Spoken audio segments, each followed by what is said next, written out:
Welcome back. This is episode 111 of the MMA Outsiders. My name is Zain Bando. That is Pat and Danna to my right. Welcome into another edition of the MMA Outsiders. We have a whole lot to get to today. A lot of exciting stuff as we near the end of the closeout of the January. So I hope everybody is doing very, very well. And with that being said, I think we've finally gotten through the first exhausting weekend of the MMA calendar so far. Pat, how are you today? Yeah, it was a very exhausting weekend, huh? No, I'm doing good today, though. Definitely happy to talk about UFC 311. A lot I want to discuss on this card, and just a lot of news that we have to talk about today. So I'm excited to get into it. Yeah, so speaking of news and so much more, we just wanted to remind you all of a couple of different housekeeping items before we begin. So we just want to remind you, too, that the MMA Outsiders is presented by Playback. Playback has been a wonderful sponsor to us across, I would say, the last 9 to 10 months or so. We've really kind of dove into some NBA content. We dove into some college football content with a college football national championship live stream that we did between Ohio State and Notre Dame to cap the season. So we hope you guys enjoyed that. We have more stuff along the way as well. And of course, be sure to check us out on YouTube. That's our main home where all of the shows are housed, youtube.com/ETB network. For those of you who are listening on the audio only side, be sure to listen to the MMA Outsiders wherever you get your podcasts, whether that's Spotify, Apple Podcasts, Acast, and so much more. And of course, you can listen to the show on YouTube Premium. So if you want to just pop open YouTube, put your phone away, and so much more. If you're going out on a jog, or if you're on a break from work and you just want to listen to us on YouTube but not actually see us, you can certainly do that as well.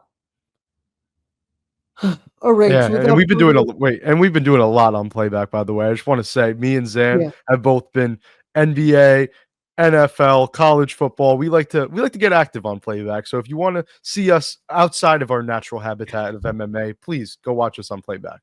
yeah, please be sure to go watch us on Playback, and you can do that by going to playback.tv/ETV network. It's very, very easy. You can join our community almost immediately, and it gives you literally no time at all. And speaking of Playback, here we go. Watching sports is more fun with others, but we spend too much of our time watching alone.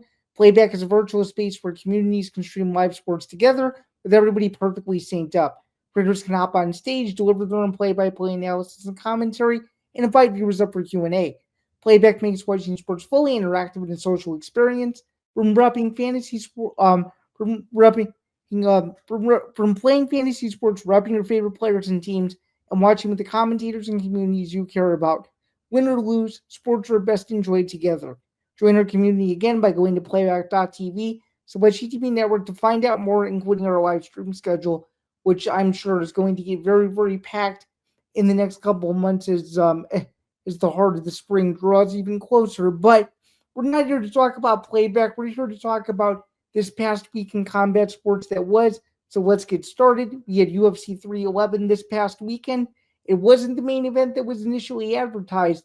Islam Makhachev submits weight replacement Renato Moicano in the first round by darts choke. Pat, what did you think of it?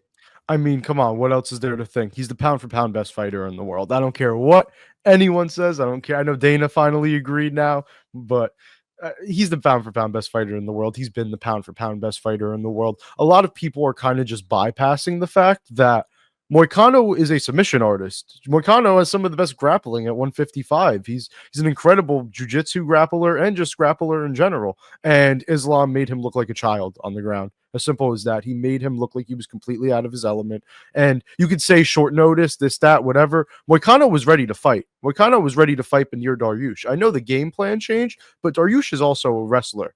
So for the fact that Islam was able to push his game plan, not even into Moicano, but basically down his throat. I mean, I know there was the moment where he got stumbled and he hit the floor a little bit. I don't see too much into that. Islam had his way with Moicano in a completely dominant performance, and there's nothing much more to say, in my opinion, other than he is the best fighter in the world, and that's it. Yeah, I mean, I think he's the best fighter in the world too. I think there's no real question about it. I think there are going to be some MMA pundits that say though that he's now fought a guy who was a one day notice replacement, and he also fought someone on two separate occasions that was out of his natural weight class.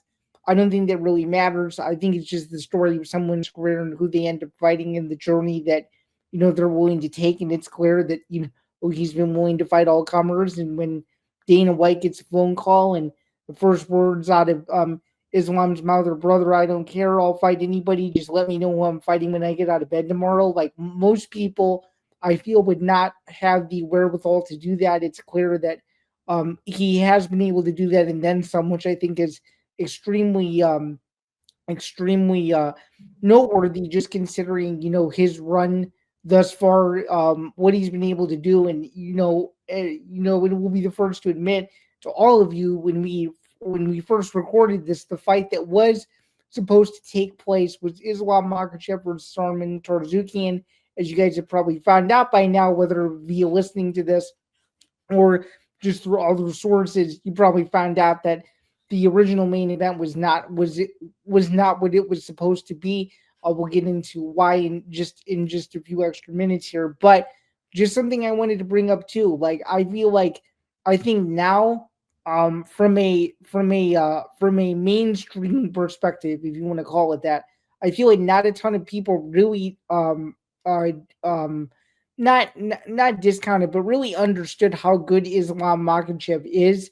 And I think people now know how good he is as a fighter after a performance like this. Usually you get guys who come in, they're fighting a short notice opponent, whether it's a day notice, a couple weeks notice, and sometimes they don't look as 100% as they should. Islam Makhachev showed no glaring weaknesses whatsoever. Did his thing, submitted Moicano, and definitely cemented himself as a guy who, in my humble opinion, even if Arman Tarzukian is still around in the weight division, I don't think he'll be giving up his lightweight title for quite some time. And he's just one of those people where, to me, activity doesn't matter, because no matter when he fights, you always know he's going to give 100%.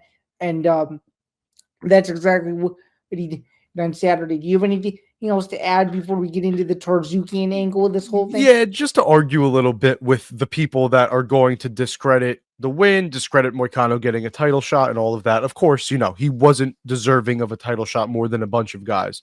But if Moicano went on and beat Beneil on Saturday, if that fight had happened and Moicano won that fight, he would have been ranked at least ninth at lightweight. With Islam having wins over most of the top 10 and the other half of the top 10 coming off of losses.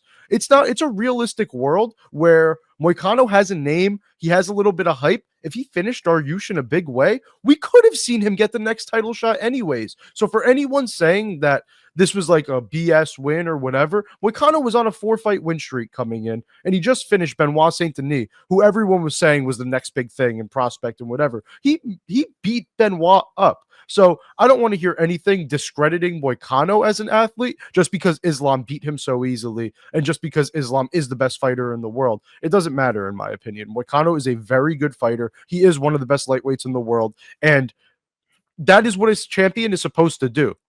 That is what you'd say that's what a champion should do to an unranked guy, right? Well, he just did that to the number 10 ranked guy in the world too.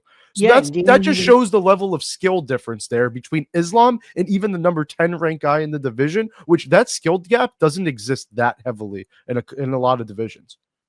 No, I mean, I think you could probably, I would say, you just made a great point. I would say lightweight is one of them. I would say probably light heavyweight is another. And I would say you could even make the argument that heavyweight could lay claim to it as well, because outside of John Jones and Tom Aspinall at the current moment, there are no, and this is no disrespect to the heavyweight division, but there are no guys in that top 10, in my humble opinion, that can compete with at the skill level of those other two. Maybe it ends up going to one of the guys who ended up fighting over the weekend, who looked very, very impressive in his performance. But outside of that, I would agree. I think that there are a select few divisions where you could lay claim and say, that maybe it's less competitive than people initially thought. So for sure. But let's get into the other overarching story of this. So Dana White revealed at the post-fight press conference that Arman Tarzukian will not be getting the next title shot at lightweight, and unfortunately for him, his week was shook up in a major way when it was revealed on Friday morning during the UFC 311 morning weigh-in show that Tarzukian had pulled out of the fight due to what Dana White described as significant back pain. They had heard of the news around 1 a.m. Late Friday morning.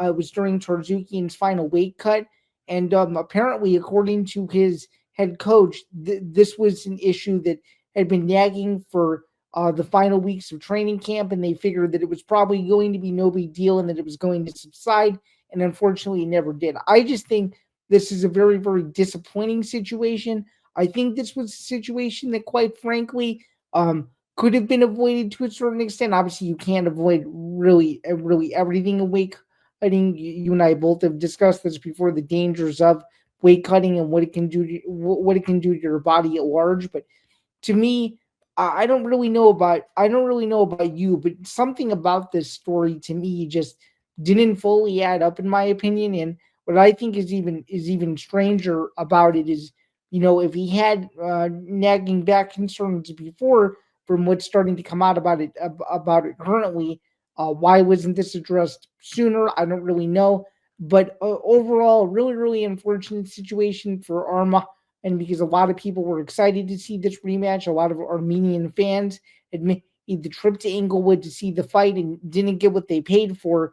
When you first heard about this, and when I started frantically texting you about it, what was your initial reaction? Was because initially because mine was, oh my goodness, they're going to be in complete scramble mode, and I didn't realize that they already had a replacement, and they did. There didn't seem to be any rumblings about it before it eventually came out. So, what were your initial thoughts when you first heard about it? Well, I guess my initial thoughts were like, all right, well, they have another lightweight fight on the card. So who's getting the shot? And Moicano's on a 4-fight, Dariush is on a 2-fight losing streak. So I was like, all right, they're going to give Moicano the shot. Then Charles Oliveira pops out and starts hinting at, being in Los Angeles and he's in the sauna and all this stuff. And then I'm like, ooh, wait a minute. Are they going to pull some last minute stuff with Oliveira here and try to get Oliveira into this fight? That was my thought. And that's what I was like, oh, okay, like maybe something bigger is gonna happen here. But then no, they quickly after that announced that it was gonna be Moicano. I'm honestly just impressed that the UFC was able to hold it together in such a late notice and find not find another fight because the other fight was kind of right there, but kind of just get those agreements in place. I mean, props to Islam, props to Moicano because they both seem to have accepted the fight without hesitation, and that's incredible. That's what they both should have done, in my opinion. So, honestly, just I'm very, very much props to the UFC for staying calm and fixing a solution very quickly, and for Armand and Renato for being true fighters that are just going to say yes to fight the person in front of them. They don't even care who's in front of them. They just want to fight and be able to showcase their skills. And I think they're both incredible fighters. And we need to give a lot of props to both of them, in my opinion. Yeah, for sure, and I think that, very, very well put. I think the disappointing part though now is, I mean, I guess the other layer to the story, and this is one that I don't fully agree with.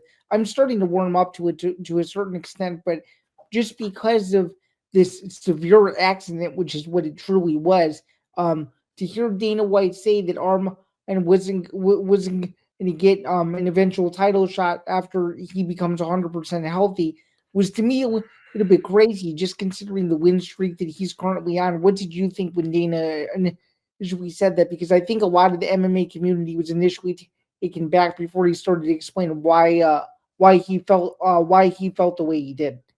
Listen, Armand's a beast, right? And he deserves the title shot. I'm not going to sit here and argue that he doesn't, but I'm not going to sit here and act like it's the most deserved title shot in history either. He deserved it, but like I don't know. Like there's been worse situations where we've waited longer for guys to get title shots, and they haven't done what he's done and pulled out on the day of the fight, the day before the fight, you know? So I could understand the UFC being very annoyed with the way this was handled, especially if he did have these nagging back issues for a week and they never said anything about it until they pulled him out of the fight.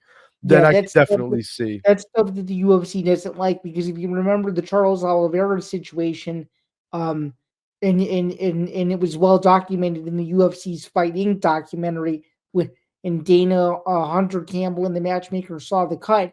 Sean Shelby was like, "Well, shoot, that's a $2 million cut," and the fight didn't happen. Yeah. So And the, that's the I think problem. they've gone down that road plenty of times to where they don't appreciate when stuff like that happens, and when people aren't full, and when fighters aren't fully transparent. It's less about fighters and more about who the fighter has around him, if you will. So Yeah, it's just I think the transparency is really what would piss off the UFC. Just they would have liked to know, hey, Arman's back is acting up a little bit. Just we're not 100%, you know, like let's just keep an eye on this, you know. We're not pulling out yet or anything, but just, you know, we wanted to let you guys know. That probably didn't happen, and I understand why they didn't do it, but at the same time, it then leads to him pulling out the day before and now Dana going out and saying he's not getting a title shot, which I can't fully disagree with. He had a title shot in front of him, and the day before the fight he pulled out for what we don't know. I mean, it was said it was a major back injury, severe back injury, whatever it was. We don't know anything. There's no specific injury given. He could have pulled his back out for all we know, you know? And when you see guys the next night like Umar and Merab fighting through injuries for 5 rounds in an epic title fight, it kind of does make you discredit things a little bit. well said. Speaking of the co-main event, I think that's a perfect segue to get into it. We had a lot of we had a lot of fun stuff occurred in the co-main event, but what ended up happening was Merab Dvalishvili um pulls off the upset, even as the champion, defeating Umar Nurmagomedov by decision. Very, very, very competitive fight. Umar Nurmagomedov now is no longer undefeated, and I guess my first thought in this fight is anybody who is discounting Dvalishvili's credibility as a champion. Those preconceived notions were put to bed on Saturday night in a major way. What did you think? I completely agree. I mean, listen, Merab did what Merab had to do to win the fight, right? He did exactly what he needed to win the fight. I think he fought very smart. He didn't he he didn't let the emotions overwhelm him like we No, thought it might. You know, which is like we which is what you and I and tons of other people initially thought. yeah, So we were worried that those pre-fight emotions were going to play into the fight and that it might affect his performance a little bit. And in those first 2 rounds, it did seem like that might have been the case, but I think more it was game planning. I think he really did want Umar to slow down. Those first 2 rounds were fairly close too, but I thought Umar did win both of them. And then once the third round started and Umar showed half of a sign of slowing down, Merab was right there to keep going as hard as possible. And I mean, that was the big thing in the fight, was just the cardio difference, right? We always know that Merab has the edge in cardio going into a fight, but the way he used his cardio almost in a IQ way was very interesting, and it was very nice to see. He fought a great fight, and I mean, it was just very high level action, right? I really don't. I disagree with a lot of people that are going around saying Merab dominated, Merab embarrassed Umar. Like I've seen way too much of that. Merab yeah, I fought a mean, very smart fight. it was a very very close fight, and Yeah, I think the big turning point round for me was round 3. yeah, So yeah, 100%. And that's the thing. And even in my opinion, at least in the 5th round, I actually thought Umar was winning the 5th round up until that final minute. I think Merab sealed it in that final minute. But up until in those first 4 minutes of round 5, I thought that round was leaning towards Umar. So it's yeah, just me crazy. too, man. It's crazy to me to see people act like Merab dominated and he this and he that. Yeah, Umar gassed, and yeah, Merab controlled the later portion of the fight, but it was a 3-2 fight in a very with some very very close rounds, right? Very Mhm. close rounds throughout. And I can That guarantee you, I'm just gonna say it, and I know there's gonna be people out there who are like, "Oh, Zan, your conspiracy theories, whatever." I'm almost 99% positive that if that fight was overseas, you get a different scorecard. It might have been. It very well could have been. And even if not, though, that's the thing. It's like that fight was so close. It was so high level. I don't know how you walk away from that fight thinking anything other than, wow, Umar's legit, and wow, Merab is the best bantamweight and a dominant champion. Like I just don't get how, like, Umar got fraud checked, whatever you want to say. Like, no, I'm not getting with any of that. I'm not getting with the Fraud checked. I think is the wrong adjective to describe Oh yeah. what exactly happened. It was Umar simply losing in a very close fight to a fighter that, finally to a lot of people is better than what people And, initially. and to a fighter that's beat up a lot of that bantamweight division. He's beat a lot of that bantamweight division, and Umar gave him his closest, toughest fight, in my opinion. And that was with him gassing out in rounds 3, 4, and 5. I thought Umar even put up a really good fight in rounds 3 and 5. I thought 4 was the clearest round of the fight for Merab. But in rounds 3 and 5, those were still fairly close rounds as well, even with Umar gassed out. Like, I just don't see what a lot of people are saying when it comes to this fight. It was a high level fight. It was ridiculously close. Every round was close, but I feel like there was a clear winner. He got the nod, and he was the champion, that people doubted. If anything, you should have been saying, hey, maybe I didn't doubt, maybe I doubted Merab a little too hard, instead of, oh, this, and that, Umar this, Merab did this and this. Like, no, like it's as simple as that. Merab's a great champion. Umar was a great challenger. He just wasn't enough, and that's all it was. And I think we will see this fight down the line. I think we see a rematch at some point. Yeah, I 100%. think we'll see a rematch at some point too. And for me personally, I think Merab's next title fight is going to be, unfortunately, I know it's going to be unfortunate for a lot of people, but I think Merab's next title fight is going to be a rematch with Sean O'Malley. What do Ooh, you think? it's either going to be a rematch against O'Malley or a rematch against Yan, right? It has to. That probably has to be what it is, unless we get one of those bantamweights ranked in that 10 to 15 range, maybe bottom of the top 10, that pick up a big win. Like get a big booking and pick up a big win. Maybe they'll sneak their way in, but nah, I think it has to be a rematch with Yan or a rematch with O'Malley. If I had to guess, I'd probably say rematch with Yan, only because he's had some impressive performances after his loss. O'Malley hasn't fought after the loss, so it's for star power purposes. Yeah, they'd probably give it to O'Malley, but for who deserves it more right now, I think Yan. Good points. Or are we going to move on to the battle of former UFC light heavyweight champions? We had Yuri Prohaska taking on Jamal Hill in one of the best early fights of 2025 so far. Yuri Prohaska gets the late TKO win in a real just back and forth slugfest between these two, knowing that both guys had so much at stake. Potentially with the winner getting the title shot against the winner of a pretty huge breaking news fight, which we're going to talk about later in the show. But I just thought overall this fight lived up to expectations and then some. And I think it just goes to show that it just goes to show that Yuri Prohaska will always be creeping up near the top half of the light heavyweight division, no matter how much older he gets and no matter how much more fruitful the division gets, because he will looked like ever since last summer that he had not lost a step, and he looked great. What did you think? I mean, chef's kiss to this fight, to both of these men's performances. I know a lot of people were kind of crapping on Jamal Hill in this fight and saying that he looked bad, he looked slow, he looked this, he looked that.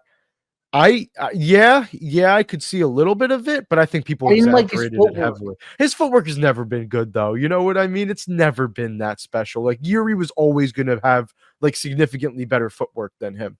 And yeah, Jamal didn't look like the guy that won the title, but I don't think he looked far off from it, in my opinion. So I just think that a lot of people exaggerated how bad Jamal looked in this fight. I thought he looked pretty good, and I thought he showed a lot of heart. And I thought Yuri did the same right in return. Can I just say Yuri's head movement, man? That was beautiful to see him actually use his defense to move his head and get out of the way. He wasn't putting his hands up as much as he said he was, but that head movement was honestly incredible. He was not there half the time when Jamal went to hit him.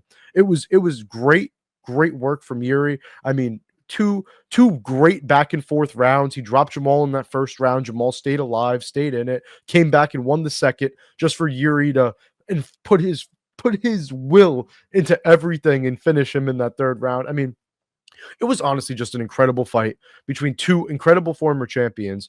And I think it just proved that Yuri style, while it may be reckless, while it may be this, it's so effective, so effective. And I think that Hill will be sticking around for a bit too, in my opinion. I think he's still better than most light heavyweights. Just has ran into a bad streak, had the injury, and he's going to need to take some time off, in my opinion. But Yuri, I mean, Yuri's going to be hanging around the top 5 of the light heavyweight division for a very long, well, for the rest of his career, I'd say. Unless his chin goes, I think Yuri will be hanging around that top 5 for sure. Yeah, I would argue the same, and I would also agree with you that I do think Jamal Hill needs to take some well-deserved time off. And I'm gonna be a little harsh and say that I wouldn't mind seeing him again until mid-to-late fall. What do you think, Yeah, no, I wouldn't mind seeing him again for you're saying Yuri or Jamal? Jamal? I wouldn't mind seeing Jamal again until next year, if you want my complete honesty. He could take a year off if he wants. I know he took a time off with the injury and everything, but back-to-back knockout losses, I think he needs some time to recover and get his mental space right. Yeah, Yuri, I could see potentially getting getting his belt back either by mid to late summer or early fall, depending on how the dust settles with the remainder of the division. What do you think? Yeah, I could see the same for sure too. But we also got some interesting performances to talk about that were also on the main card as well, with For Rainer de sure. Ritter and Jelton Almeida scoring some massive early submission wins. I wanted to ask you about what you thought about both of their performances, because de Ritter really didn't have much of a test, right? No. Holland just kind of got taken down and then shelled up, and the fight was over as soon as that fight hit the floor, honestly. But Yeah. Almeida, I mean, Spivak had a toss. He had some reversals. Spivak gave Almeida a pretty tough first round before he did get taken out. So I did want to He ask what did, you and then thought he about that. couldn't fully weather the early storm that I thought he could, and he eventually got finished because of it. Yeah, So, no, and I mean, just what did you think about both of these fights? well, I thought Almeida's performance was much more impressive than DeRitter's because I Mm, had a good feeling that DeRitter was going to win no matter how that fight went. gotcha. So I thought that the only way DeRitter was going to have issues is if, for whatever reason, his takedowns were stuffed and then he ends up getting highlight real KO'd. But that didn't happen. But Almeida looked like a totally different beast. I think he's become one of the most emerging heavyweights in the sport over the last few years. That simply doesn't get enough credit. I would argue that he is one of those uh boogeyman type fighters where he's like a huge dark horse pick whenever he fights. And this was, to me, without question, the best performance of his career so far. And Spivak is a beast in his own right. He's a longtime MMA veteran, and what he was able to do to him on the ground was nothing short of spectacular. So I think he's someone that you definitely keep in the mix at heavyweight if you need him as a backup for a potential title fight. If you Oh need yeah. him for another UFC Fight Night headliner, he can do that. But to come in on the main card with last minute elevation up the card, if you will, and perform the way that he did was very, very impressive. Yeah, and he fought through adversity too. Like he got reversed a couple times. He was on the bottom for a bit, and everyone was like, "Whoa, whoa!" Jelton Almeida on his back. We don't ever see this. And what did he do? He reversed and then got on top and finished the fight. So Almeida really showed how much he's grown as a fighter, and it really showed us that he can handle adversity now too. Because even his loss against Curtis Blades, he wasn't facing much adversity. He just got caught in that weird sequence there, but he was kind of working Blades before that. So it was good to see him face some real like adversity. He's on his back against a very dangerous grappler, and he reversed position and got the finish. For sure. I mean, let's wrap up UFC 311 on a high note here because we had a bunch of huge favorites get beat. What were a few undercard fights that stood out to you overall in a card that I think had a lot of very, very exciting finishes on it overall? Well, the big two obviously were Raoni Barcelos and Muin Gafurov. I mean, Raoni Barcelos took out Peyton Talbot. I think Peyton Talbot was a minus 1,200 favorite, massive, Yep, massive favorite, something like that. And I mean, Barcelos 30-26 them, like he dominated him. crazy. Who It- does that? Who does it to Talbot? No, nobody. Nobody until Saturday. That yeah, and was that was that was wild. just so unexpected. I mean, I think everyone kind of just wrote off how good. Like I knew how good Barcelos was, right? I feel like a lot of people knew that Barcelos was still a good fighter, but just because of the hype of Talbot, they just thought that he would have an easy time with him. And Rayoni just showed us why we can never pass up guys like him. And Gafarov, I mean, dominated Rinya Nakamura, dropped him, out wrestled him, just kind of a really bad performance from Nakamura, honestly. And I think that was like a true fraud check kind of performance because Gafarov was like 1-2, 2-2 in the UFC before this. And Nakamura was thought to be a potential future face of Japanese MMA. And it was honestly a terrible performance. And Gafarov did whatever he wanted throughout that fight. For sure. And I think overall that puts a bow on UFC 311. Before we move on to other news items on the show, what would you give this thing for an overall grade between an A grade and an F grade? I would give this card overall an A minus. What did you think? I think I'd say like a B plus, something like that. Pretty solid. I think the prelims were a bit slow to start, but the main card really did come in and just save anything. So I'd say B plus, something along those lines. Fair enough. And there were a couple of huge news items to come out of the UFC 313 UFC 311 pay-per-view broadcast, with one of them being related to UFC 313. We have our main and co-main event officially announced for March 8th. T-Mobile Arena in Las Vegas, the light heavyweight title fight that everybody's been wanting to see for over a year now. Alex Pereira versus Magomed Ankalaev is finally done. And of course, also 5 rounds, the co-main event of the evening, Justin Gaethje taking on Dan Hooker in a potential fight of the year contender. How do you feel about these? I mean, let me just say, first and foremost, thank God that they made Gaethje Hooker 5 rounds. They did the right thing because I mean, I think all of us would want to see if it's needed, we want to see 5 rounds of that fight. So I just thankfully they did the right thing there and made that fight 5 rounds because what a banger that is. I mean, come on, we know both of those guys and that they're both going to go out there and just put their bodies on the line for our entertainment, you know? And it like you can't thank them more for what they do. And the fact that they both wanted this fight, it's been in the works for a while. Like it's just really awesome that it's actually booked now and going to happen. For the main event, I mean, talk about waiting for a fight for a while, you know. Pereira and Ankalaev, we've been waiting for a very long time. Magomed's gotten passed up for a couple title shots that he probably shouldn't have, honestly. And he's finally getting his long-deserved title shot. While it might not be the most exciting matchup for Pereira, it's one he needs to really advance his legacy. And same for Ankalaev, it's one he needs to win the title. You know, it's just it's a perfect fight that needed to happen for so long. It's not only one where he needs to win the title, it's one where he could potentially create one of the greatest trilogies in UFC history if they end up fighting 3 times in a row. You never know. Well, we'd have to see how this fight goes. I know a lot of people are confident in Ankalaev. A lot of people are confident in Pereira. It's going to be very interesting to see how this fight actually plays out because I feel like I've seen a lot of people that are almost too confident on both sides of this fight. And I really think that in a fight like this, confidence is one of the last things that people should have when making a prediction. But agreed, man. I you know, they definitely both shine in certain areas. And if you believe that one of those will be the way the fight goes, I get it. But I think it's going to be a very interesting fight when it actually starts to play out. On paper, it's crazy, but when it plays out, pick? Ooh, way too early. I think I'm going to lean towards the Ankalaev side just because he's more well-rounded. But okay, that could very well change. You know, that could very well change. This is a close fight, in my opinion.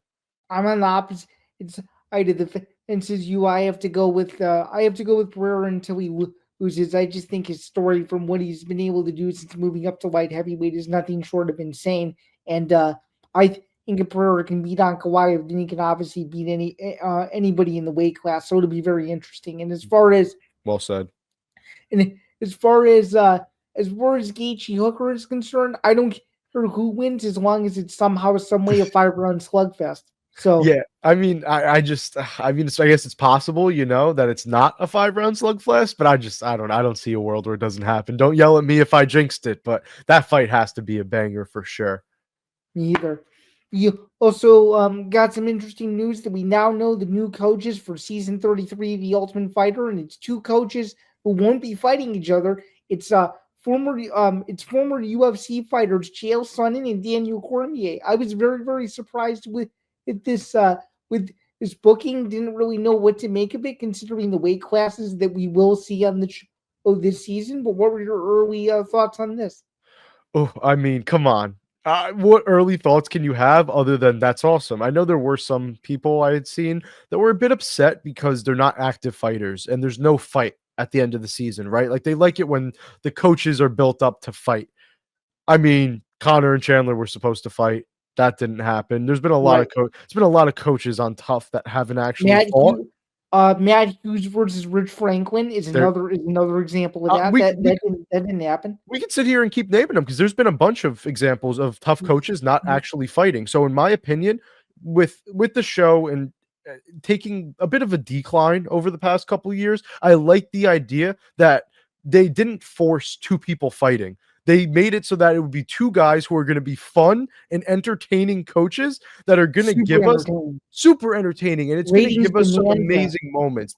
I wouldn't doubt it if this season of Tough gave us some incredible moments, memes, just things to look back on for the future. Because from what I know about the rosters, from the guys that are rumored to be signed and everything, it seems like they're putting together some really good rosters for some incredible coaches that are going to make sure that this season entertains us. So I love this move, honestly. I don't have any problem with it. I think it's probably the best move they could have made to help put some energy back into the show. Yeah, I don't either. I'm just excited to see the full cast reveal, and I think it'll be a good weekly summer holdover as these other huge pay-per-views and soon to be huge fight night cards take shape. So I'm with you that this isn't necessarily a bad thing. I think you made some great points, but I think the issue that people are running into is they don't want these non-active coaches to be more so a consistent thing because people are so used to the whole Ultimate Fighter adage, if you will, kind of like you alluded to it, where the coaches fight at the end of the season. So Yeah. I think it's good to do it every once in a while. You just don't want to make it a consistent thing, and I'm sure that you would agree to that to a certain extent. But as someone who's watched the show since season 3, I'm pretty used to the whole coaches fighting each other thing. But if it's for but if it's for the right reasons, and obviously these are two of the most world class coaches you can get, I don't hate it. So No, yeah, I don't think that every season should be coaches that don't fight, but I do think ideas like this need to happen every once in a while, and I think it was the perfect time to do it because Tough needs to gain some more traction back, in my opinion. I feel like last season really didn't resonate with people the way it needed to. I mean, I didn't even watch most of the episodes, and I love MMA, so that's where I think there's a big problem with Tough, and I'll make sure I tune in this season now with these two as coaches. that's awesome. Some non-UFC news to briefly go over now. We had Patricio Pitbull finally getting released by the PFL. First off, I just want to say this really did seem like a messy situation from all parties involved just to get that out of the way. But thank goodness that the UFC may end up potentially making one of the biggest signings they've made in years because there's no other promotion in the world that it should snatch Patricio Pitbull more than the UFC given the given the current state of his career, given that he still has a few more good years left in him. I don't think he could have left the PFL at the more perfect time, and that's just my honest opinion. So So this is gonna be biased. I'm 100% gonna say this with bias. Business wise and just signing a guy of his age wise, like I get why the UFC wouldn't sign Patricio Pitbull, but he deserves it. If you sign Michael Chandler, Patricio Pitbull deserves to be in the UFC at some point and just get the attention that he's deserved all these years. This is a completely biased take, but I do not care. Patricio Pitbull deserves more attention. He is an incredible fighter, an incredible person, and he should be more known more on a global stage. If it takes him being signed to the UFC, I don't care if he's 37 years old. I don't care if he's coming off a loss and he's not, but still, I'm just saying that kind of stuff wouldn't matter to me. Sign Pitbull. Do the right thing for the sport. He needs to be in the UFC. He needs to finish his career there. It makes sense to me. With Bellator gone, he doesn't belong in the PFL. He belongs in the UFC, and there's nothing more I want to say about this other than sign Pitbull.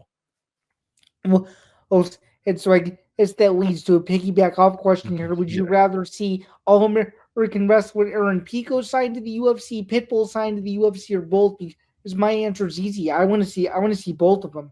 I So mean, I would love to see both for sure. But if you made me choose between one and the other, if I'm the UFC, it's not a question. I'm signing Aaron Pico first. It's a better business decision. He's younger. He has the potential. They could really promote him and just, they could. push him to be a future star. So if I'm the UFC, Pico is the easy choice over Pitbull if we're picking. But sign both.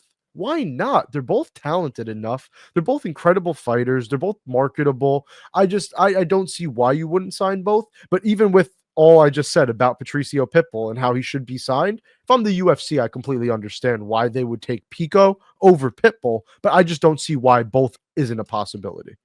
Right. Well said. And I think it's also something to keep in mind too that, as you and I both know, the UFC don't really I guess you could say consistently makes these like really flashy signings far too often. So if they can get a 2-for-1 for both of these guys to satisfy a lot of different MMA appetites, I think everybody wins in the end. And I think, if you really wanted to, kind of like what they did with Michael Page, put them on a star-studded card like a Miami card or an international fight week card to give them, potentially the most eyeballs they've ever had on a single one of their fights, and it may end up being a better business decision in the long run if they do that. Completely agreed. I mean, you're telling me it doesn't need to be a title fight either. It doesn't need to be a top No, five fight. You're telling me Patricio Pitbull versus Josh Emmett, Patricio Pitbull versus Dan Ige. Those aren't fights you want to see.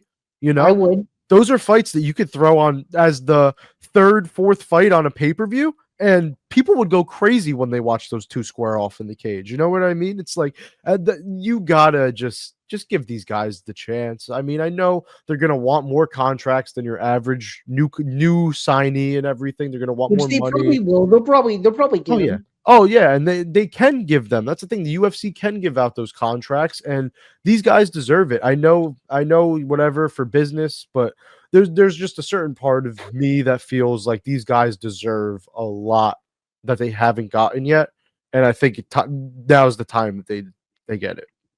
For sure. And speaking of the PFL, just a little bit, we're now moving into a new era. It's Road to Dubai. It's the first edition of it. It's this upcoming weekend, an early start in the United States on Saturday. We have Usman Nurmagomedov taking on Paul Hughes. We're dubbing it Dagestan versus Ireland Part 2, apparently, which I guess is a play on words to the Khabib Nurmagomedov Conor McGregor rivalry. Of course. Um, I guess just to start off, and this is no disrespect to anyone. I'm just going to be honest. This fight alone, as a standalone, in my opinion, should be getting more attention than it's currently getting right now. Yes or no to that sentiment? Oh, I I mean, think I think 100%. I think it should. Oh, I mean, 100%. This is an incredible fight. It's a Nurmagomedov defending his title against. I mean, what I considered the future of Irish MMA. That's a personal take, but when I was scouting Paul Hughes as a prospect when he was in Cage Warriors, I considered him the future of Irish MMA, and He I has a think chance to literally be that if he can win this fight. and even if he loses this fight, in my opinion, I still think he is really because I don't see this loss being bad. Like if he loses to Usman, depending on how it happens, of course, I wouldn't see it being bad. Because I think Usman's really good. It's just one of those situations where this is an incredible fight between two incredible fighters, and because it's not in the UFC, it's not being broadcast enough. But I think this should be getting just as much love as some of the fights on UFC 311 this past weekend, and it's just not. And it sucks because we can't really control that.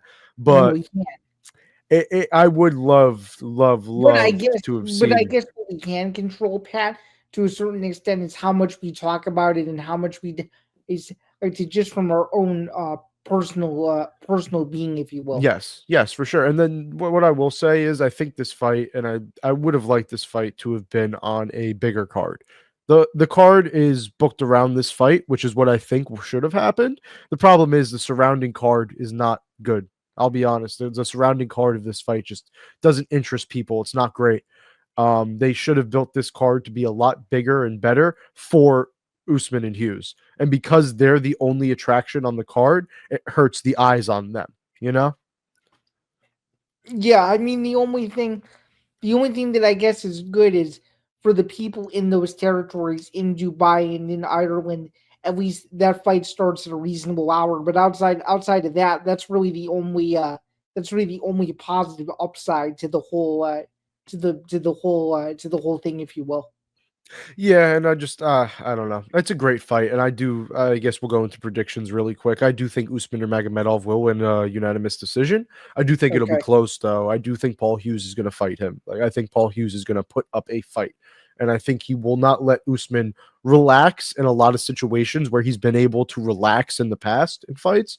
And I think that heart from Hughes and just his skill also is going to make him a very dangerous matchup for Usman. And I would not be surprised at all if Paul Hughes wins this fight, because I did think that AJ McKee was a little bit too much too early, and he proved me wrong and then some. So I am not going to sit here and act like I'd be surprised if Paul Hughes caught Usman or Magomedov and won this fight. For sure, I could see it going in similar way. I'm going to say Usman Nurmagomedov gets a late finish. I'm going to say it's a mid to late fourth round TKO. I think Paul Hughes gives him a fight for most of it. I think the issue is going to be is can Paul Hughes's cardio withstand in this environment? Him going in, 5 rounds against the guy who's purely a dominant ground specialist. If he can do that and keep the fight standing, I think the fight's very interesting. But if he can't, I feel like it'll be a potentially long night. And I think the longer the fight goes, the more likely it is that Hughes gasses out. So I'm gonna say that Usman and Nurmagomedov gets it done with a fourth round TKO, probably mid to late within the 3 minute or the 2 minute mark of the fourth round. But Okay. I could very very well see this fight going the distance. And one other thing I wanted to add too is I think the only way Paul Hughes wins this fight is if he catches him early, and if he can't, I think it'll be a long night. Okay. So And that's not the only thing to talk about with this fight, though, because there is an underlying weird part about this fight is that PFL announced that they're going to be making champions, PFL champions, not the tournament winners, not the season winners, not what we've had in the past. They are going to have true PFL champions and guys that will be defending their belts apart from tournaments, apart from everything. And it leaves a question now. They need champions to fill these weight classes. They have champions from Bellator and from the PFL. What do they do with these titles? Will Usman's title simply transfer to PFL champion, or will something happen here that makes it so that Usman has to take another fight for the actual title? Because that wouldn't make sense to me. Why would you announce that there's true PFL champions and then hold a title fight for the PFL and not give the champion the PFL championship? So to me, the PFL would be shooting themselves in the foot if they don't just hand Usman a PFL championship if he wins, or Paul Hughes, whoever wins this fight. If they don't get a PFL championship belt, I think the PFL just shot themselves in the foot. Because what was the point of making the announcement just to not make champions? Like, you got to do something with this. And they already tried the Bellator versus PFL champs versus champs thing. It's an incredible idea, but half of those fights got canceled before they even happened. You can't rely on that happening to make your champions. You need people to fill these no, belt spots. So in order for people to fill these belt spots, you need to make do of situations when the opportunity arises, and the opportunity is right here in front of them. They'll have their lightweight champion with the winner of this fight.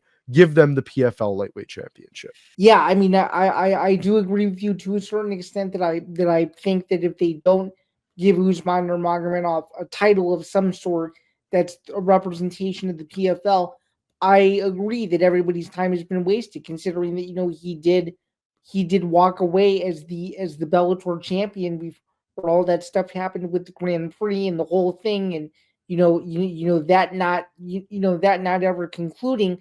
I think still leaves a bad taste in everybody's mouth. And I think the only way to make it right is to make it a true championship fight. And if they don't come out and say, directly, this is a championship fight for the PFL moving forward, then I'm kind of with you where it's like, what exactly are we doing trying to promote these champions when we don't know which organization they're representing, even though Bellator is quote unquote gone. So Exactly. because under the old regime, and you and I both know this would have been a traditional just Bellator Dubai card, and it would have been for the Bellator lightweight championship regardless, and it just would have been simple as that. Now with this whole new branding strategy, I don't know what they're looking for with that. Well, and the thing So is, it doesn't need to be confusing. All they need to do is do the right thing, do the simple thing, and make the winner of this fight lightweight champion, and just keep the ball rolling. If title fights are there in front of them, promote those guys to champions when they win. Simple as that. They really don't need to make this more complicated than it has to be. I'm just hoping that they understand that. for for sure. Moving back over to the United States now, the final topic that we're going to be discussing on tonight's show, it is a preview of KnuckleMania. It is Eddie Alvarez versus Jeremy Stevens in the main event. I feel like this is one of these BKFC cards that I think is getting a ton of buzz, as it should. I think there's a lot of hype on this one. Obviously Alvarez fighting in home territory against a guy in Jeremy Stevens who's also from the Midwest, and two guys who are very much MMA seasoned veterans that really tried this bare knuckle thing out to see how they would perform. And given just the current state of BKFC and kind of the direction that David Feldman and company are going, they're trying to make the biggest and best fights possible with the roster that they have. And this is another one. This is another one where if you're a true OG combat sports fan, this is a fight that you've probably been looking forward to for a little bit. And this is one that even though I'm not the biggest BKFC follower in the world, I'll watch this fight because these are names that I actually know. So that's that's kind of where I sit on it, and I'm leaning towards Alvarez to win this one. But what about you? So I would completely agree with you. I'm not necessarily a BKFC fanboy or anything like that, but I'm definitely going to be watching this card because come on, they did it right. They gave us an interesting fight between two former UFC guys that throw hands. It's going to be fun to watch. I can almost guarantee. And bare knuckle makes it very interesting. Of course, I know Jeremy Stevens is now 2-0 in bare knuckle, and Eddie Alvarez I think is 1-1. But that fight over Chad Mendes, I was a little bit iffy on. I do remember thinking Mendez won. I could be wrong, but I think I remember Mendez winning, not in actuality, but just my scorecard. And I don't know. Eddie Alvarez has been interesting in bare I knuckle. I thought just don't Mendes know. won as well, by the way. Yeah, and I just don't know if bare knuckle suits Alvarez as well as it suits Jeremy Stevens. So just because of that, I think I do lean Jeremy Stevens in this fight just because he's a maniac, and I think bare knuckle boxing really does work for him.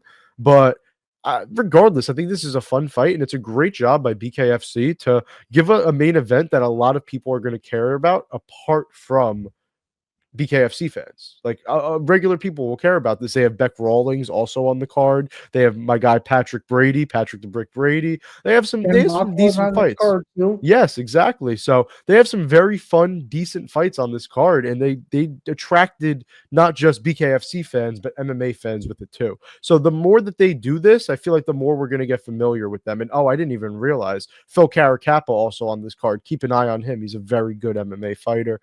A lot of names on this card that are not just BKFC guys. They're good MMA fighters that are testing out the waters in BKFC. So that just it leaves intrigue and interest there for MMA guys like us. So if you care about MMA guys like this, watch the BKFC card because you'll get to see them do nothing but throw hands and bare knuckle hands, which is usually pretty fun. I can't lie. No kidding. And as we alluded to last week in episode 110, these are the notes that the PFO should be taking. Maximize your Saturdays with no UFC because there aren't very many of these. And look at what Bare Knuckle is doing Saturday night in prime time. Nothing else on because the NFC and AFC championships are Sunday. This is the major sporting event, if you will, on Saturday night is this fight. So Yeah. just something to keep in mind there. No, you're 100% right. But that's going to wrap it up for another edition of the MMA Outsiders. This has been episode 111. Thank you again for joining us. It's greatly appreciated. Just wanted to give one last reminder to please be sure to like and subscribe to the Empty the Bench podcast network. You can do so at youtube.com/ETB network. And for those of you who are watching us on the video only side, be Be sure to tune in on the audio only side wherever you get your podcast. You could do so on Spotify, Apple Podcasts, Acast, YouTube Premium, and so much more. And until next week, I'm Zain Bando. He's Pat Danna, and we hope you have a wonderful rest of your week and enjoy your, I guess, semi-free combat sports weekend because it only gets busier and busier over the next 10 weeks. So we will see you guys soon. Have a We'll good see one. you guys soon. Have a good one.